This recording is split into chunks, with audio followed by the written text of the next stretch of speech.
doing business in Indonesia. It is our assignment of international business. Enjoy! Overview of business in Indonesia.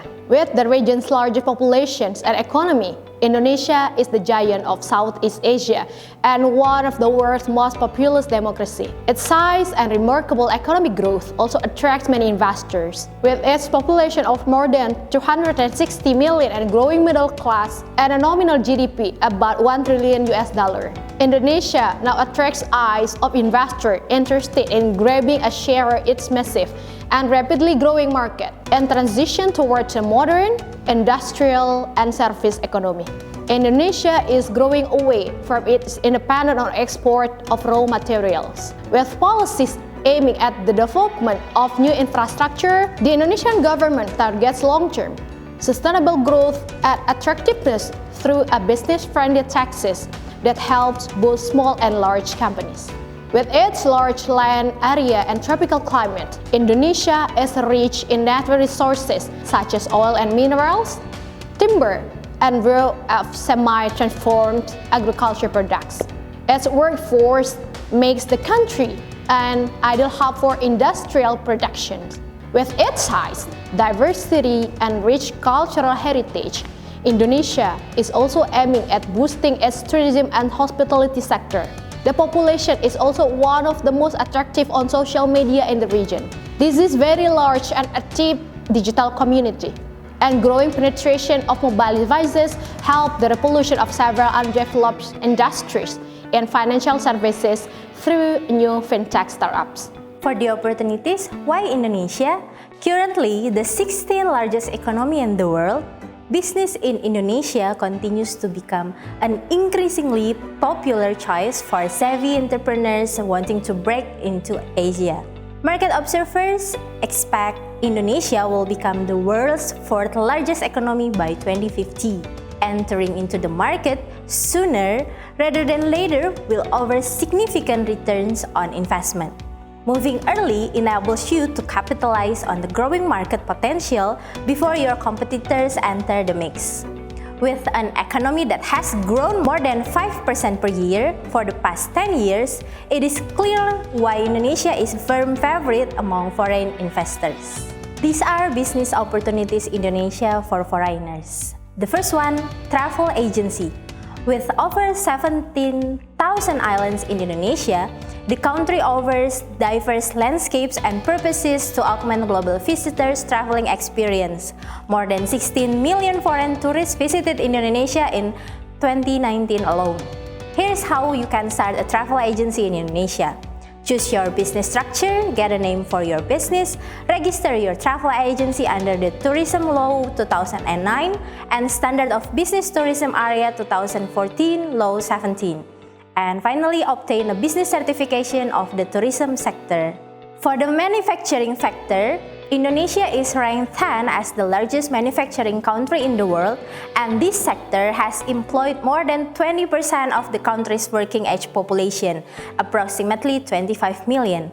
Therefore, thanks to its abundant and low-cost workforce, as well as the fast-growing middle class, now is the time for foreigners to take advantage of this ever-growing manufacturing industry. To start a manufacturing company, this is what you should do. Pick an ideal location such as an industrial area for factory construction, apply for the master facility list, which is an exemption for factory equipment's import taxes, and obtain a permanent business license. Okay, next, the construction sector. The Indonesian president also prioritized this sector and spent 404 million rupiah in 2018 on several different construction projects, especially on infrastructure such as airports, roads, power plant, and railway across the country.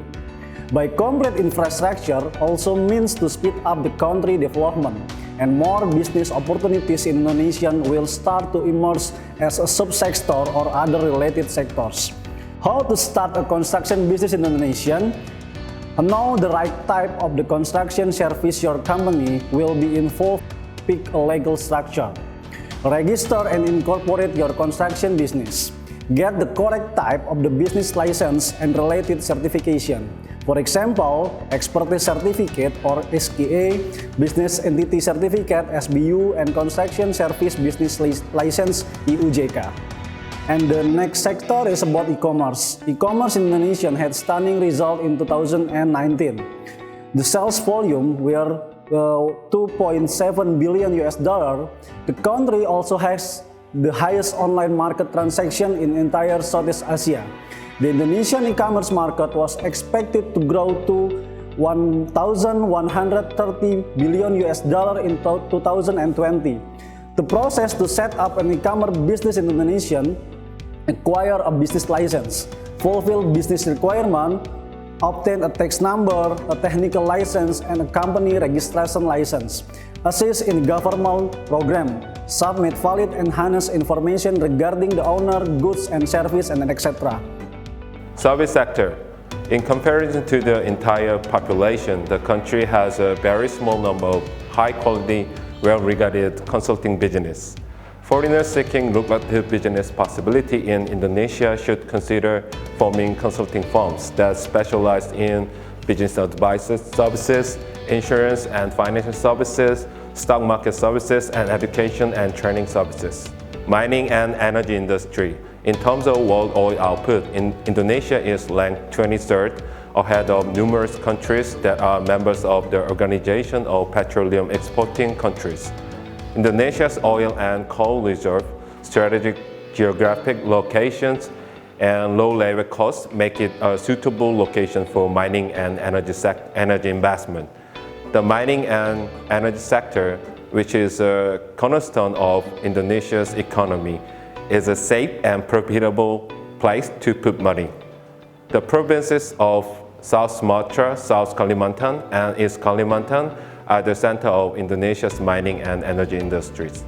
Technology. Indonesia has the world's fourth largest mobile market and the greatest IT spending in Southeast Asia. This indicates that Indonesia's IT and IT product market is thriving and expanding. Those who want to promote new technology in their country will benefit greatly as a result. App development companies, sophisticated IT technology corporations, and e-commerce platforms are the most common business in the Indonesian technology sector. Indonesia, as you know, is not an easy place to start a business. From the widespread corruption remains, weak legal system, and social instability makes up to some Indonesia-specific traits my foreign capital and foreign investment continue to struggle with. It is important to underline that while undoubtedly challenging, the prospect for foreign investors doing business in Indonesia are better today than they've ever been. For the first time in a long time, the Indonesian government has a clear pro-business stance and a firm commitment to increasing Indonesia's competitiveness and deepening the integration with the global economy.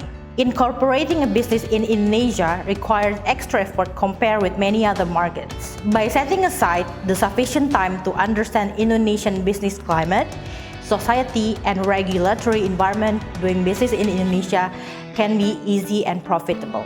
However, despite its strong economic performance, Indonesia faces challenges that stifle private sector's development for business looking to take advantage of its growth level and ambitious economic future, having a local person that can prove to be a real asset. There are 5 main challenges in doing business in Indonesia. Challenge number 1, bureaucracy. It takes an average of 9 procedures and 47 days to establish a corporate entity in Indonesia. New businesses must liaise with the Indonesian State Treasury, the Ministry of Law and Human Rights, and the Ministry of Manpower, as well as complying with several regulations before being able to successfully incorporating. Challenge number 2, registering an Indonesian property, including getting a land certificate examination and paying tax on the acquisition. It takes approximately 22 days to register a property and 6 procedures. Also, with the mass land they have, the cost of registering a property is higher than the norm in Indonesia. Challenge number 3, getting the required credit. In the World Bank and IFC rank Indonesia in 129th place in the world for ease of getting credit. and that will explain a lot about of the resource available in the Republic. However, it is bound to improve of research conducted by the Indonesian government fund that strengthening legal right of creditors by improving the asset-based lending system and promoting the real property registration system will improve the credit environment. Challenge number 4, paying Indonesian taxes. There are about 51 tax payments to be made each year, taking 259 hours of company time to deal with on average. Corporate income tax of 22% takes 75 hours to process, and social security contribution and VAT at another 184 hours to the total. They are all on average, and the time might differ depending on individuals. Challenge number 5, understanding Indonesian business culture. Let us give you 5 types of culture that you will need to embrace before coming to Indonesia. Number 1, relationship before business. The second one, power and hierarchy influencing Indonesian business culture. The next, using the yes boss phrase, importance of having connection. And the last one is void agreement on first contacts. Relationship before business. There are a number of custom and tradition that need to be followed in Indonesia. Indonesians are very proud of both their culture heritage as well as happily show kindness toward a foreigner.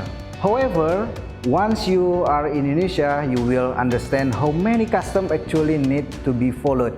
Also, how it affects doing business.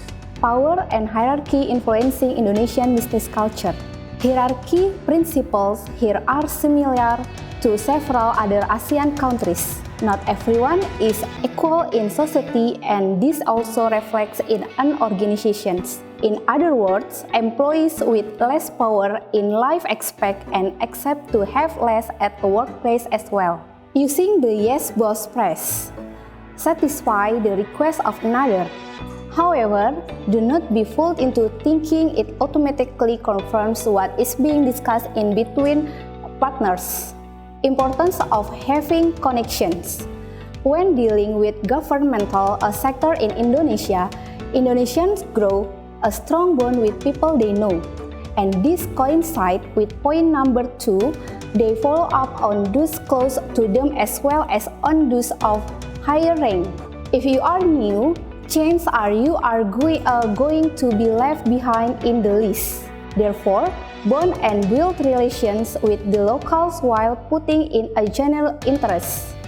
Avoid agreements on first contact. Say easily in order to continue to build on the relationships. Thus, it is often that they skip a meeting or contact if they feel it is about business and they are not ready. So, be prepared. The issue do and don't while starting business in Indonesia. Number 1, not considering the requirement for the living and working permit for your staff. To work legally in Indonesia, you require permission from the Ministry of Manpower. There is often confusion around the process required to obtain a work permit due to complex rules. In recent years, the process has become easier than it once was. Number 2, failing to have business plan while you set up a company in Indonesia. Business activities are also important because they determine your business classifications. There are classifications for a business that can be owned 100% by foreigners. However, many of them are in the negative list investment and prohibit foreign ownership. Number 3, not using professional corporate registration agent to get it right the first time. In any field of business, it's important to be diligent about who you are conduct business with. New business just establish themselves in the region are particularly vulnerable to agents. They may be offering their service that turn out to be incomplete, or deceitful. Find a service provider whose background you have checked and behavior you can trust. Number 4, starting the company with too little capital investment. Increasing your capital in the future can be more complicated than starting the company with bigger capital from the beginning. To protect local business, a foreigner can set up company in Indonesia with minimum amount of paid-up capital, 2.5 billion. 5. Leasing property without checking the IMB or building permit.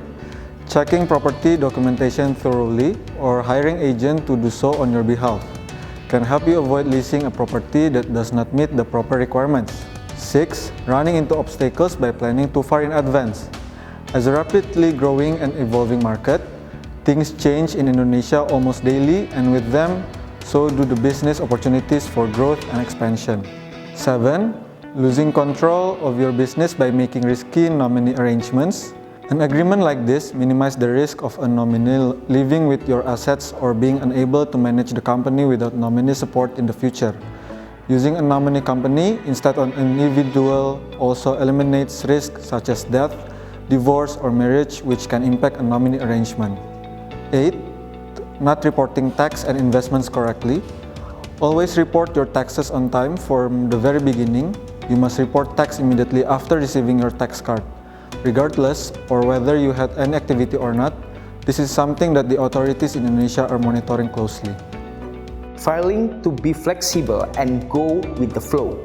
Being flexible and agile to adapt to the market is a good idea doing business in Indonesia, or you may be unable to take advantage to the opportunity available.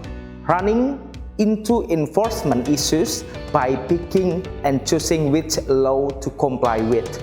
Keep an open mind, and even if your experience is different, be tolerant and accepting of the law you are facing.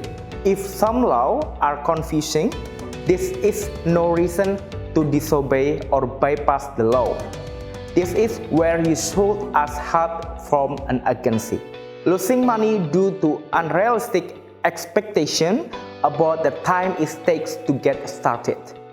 For entrepreneurs used to timelines in establishment market, it's wise to prepare for different time frame in Indonesia.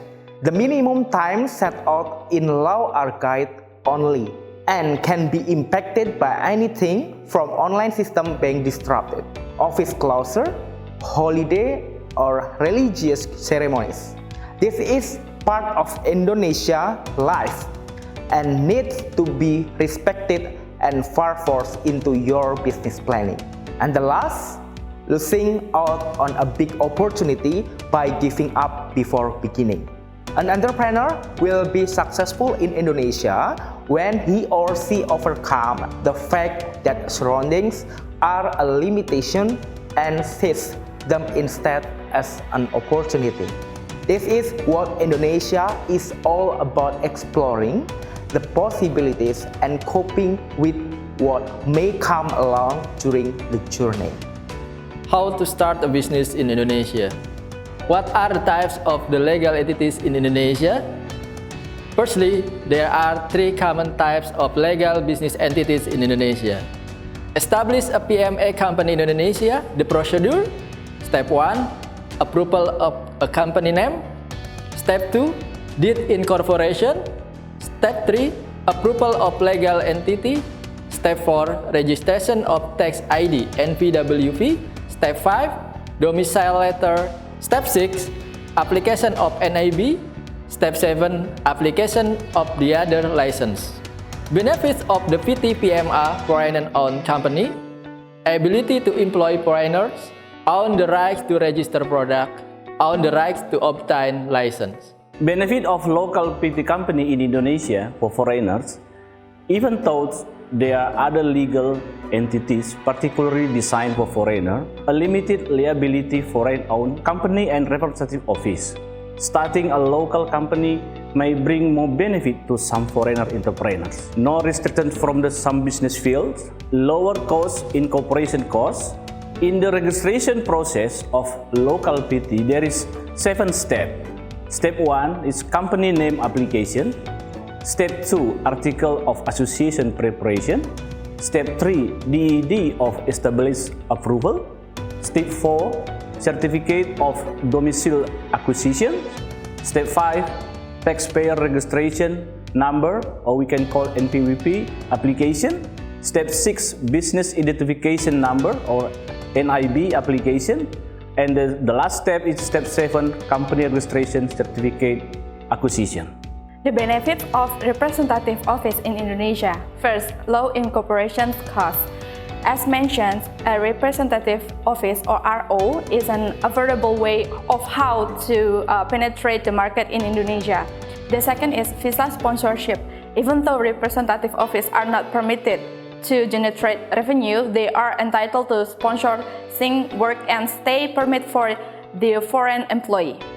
The third is organizational structure. To establish the representative office in Indonesia might be the most feasible solutions for many entrepreneurs due to its lean corporate structure. Registrations process of a representative office in Indonesia. There are 4 steps. The first step is obtaining a RO office license. The step 2 is obtaining domestic letter from the local sub-district. The step 3 is applying to taxpayer registration number (NPWP), and the last is getting a company registration certificate (TDP). What type of companies limit foreign ownership in Indonesia?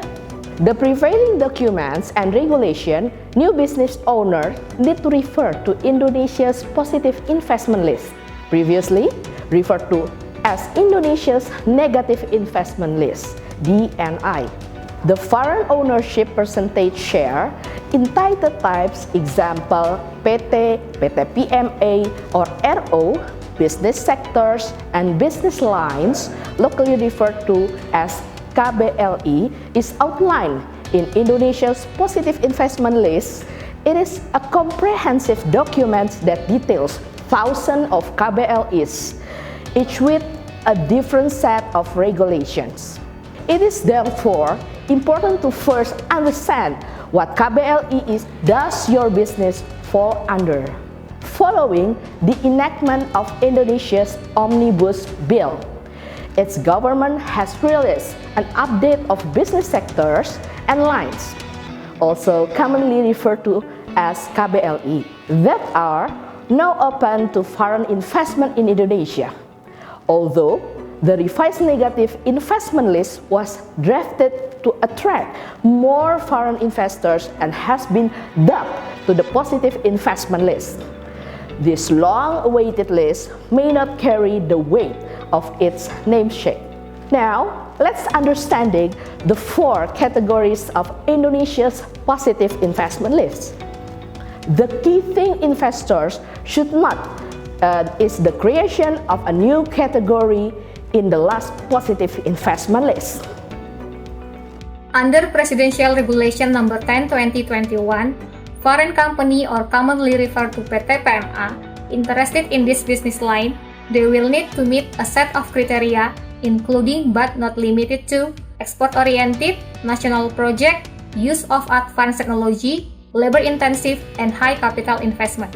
According to BPKM or Indonesia Investment Coordinating Board, the following table illustrates Indonesia priority in 2019 until 2024.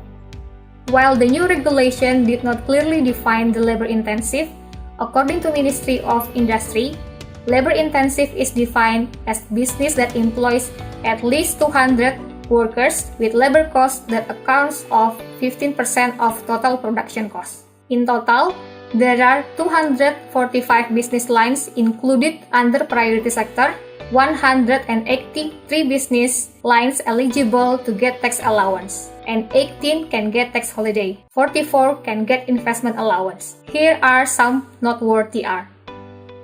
As the Indonesian government continues to transform and respond to change brought on by COVID-19, it is necessary for its positive investment list to consider how MSME, digitalization, and new consumer demands will look like in post-pandemic investment landscape. There are 51 business lines under this category. The notable sectors are business line that needs partnership with Indonesian cooperative and MSME.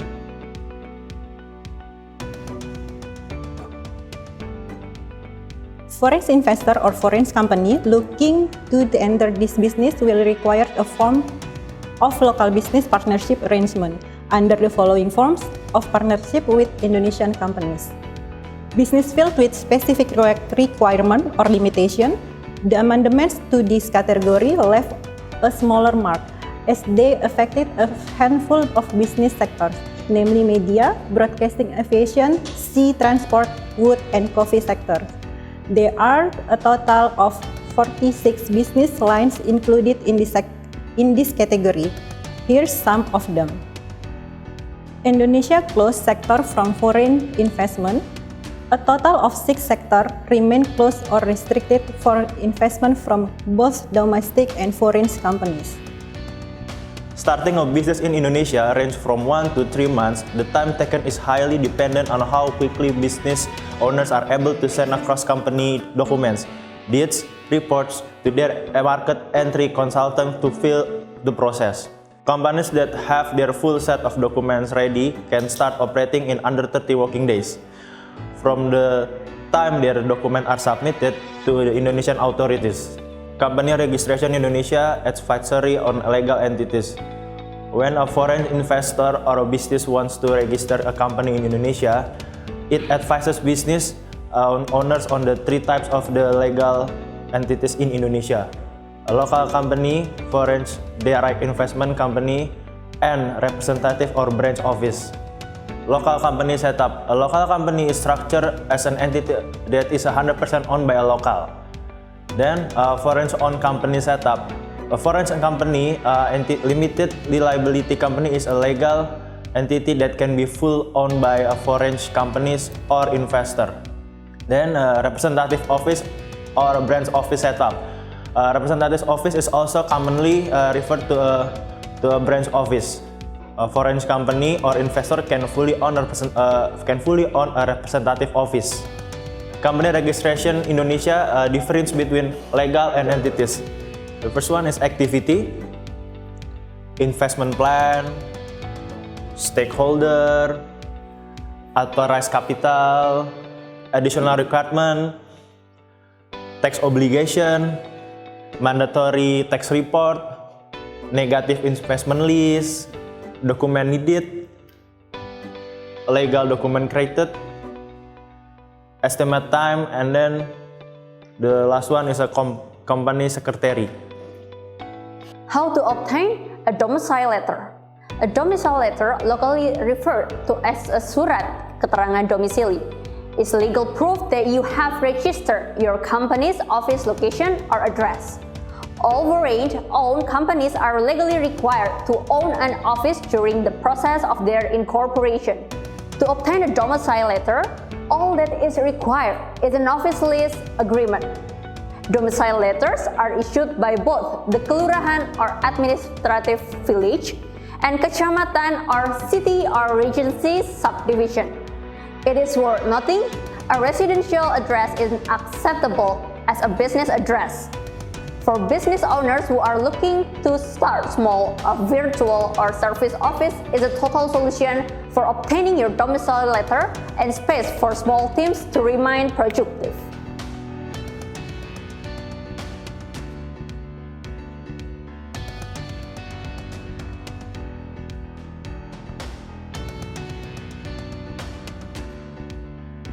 What are the capital requirements to start a foreign-owned business in Indonesia? To start a PME in Indonesia, business owners are required to invest a paid-up capital of Indonesia rupiah 10 billion or approximately 680,000 US dollar. This paid-up capital is required at start the company incorporation and exclude building and land assets. This regulation was passed in June 2021 with no detail on sanction should a company fail to meet these requirements. The Indonesian economy is mainly sustained by micro, small, and medium enterprise.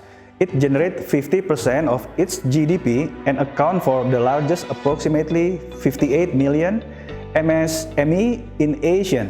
It is often regarded as the backbone of Indonesian economy and requires the segment to flourish.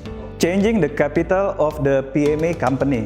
There are two common situations for changing the capital. It is to either convert a local-owned company into a PME or to increase the capital of existing company. First is converting a local company into a PME. Second is increasing capital of an existing PME.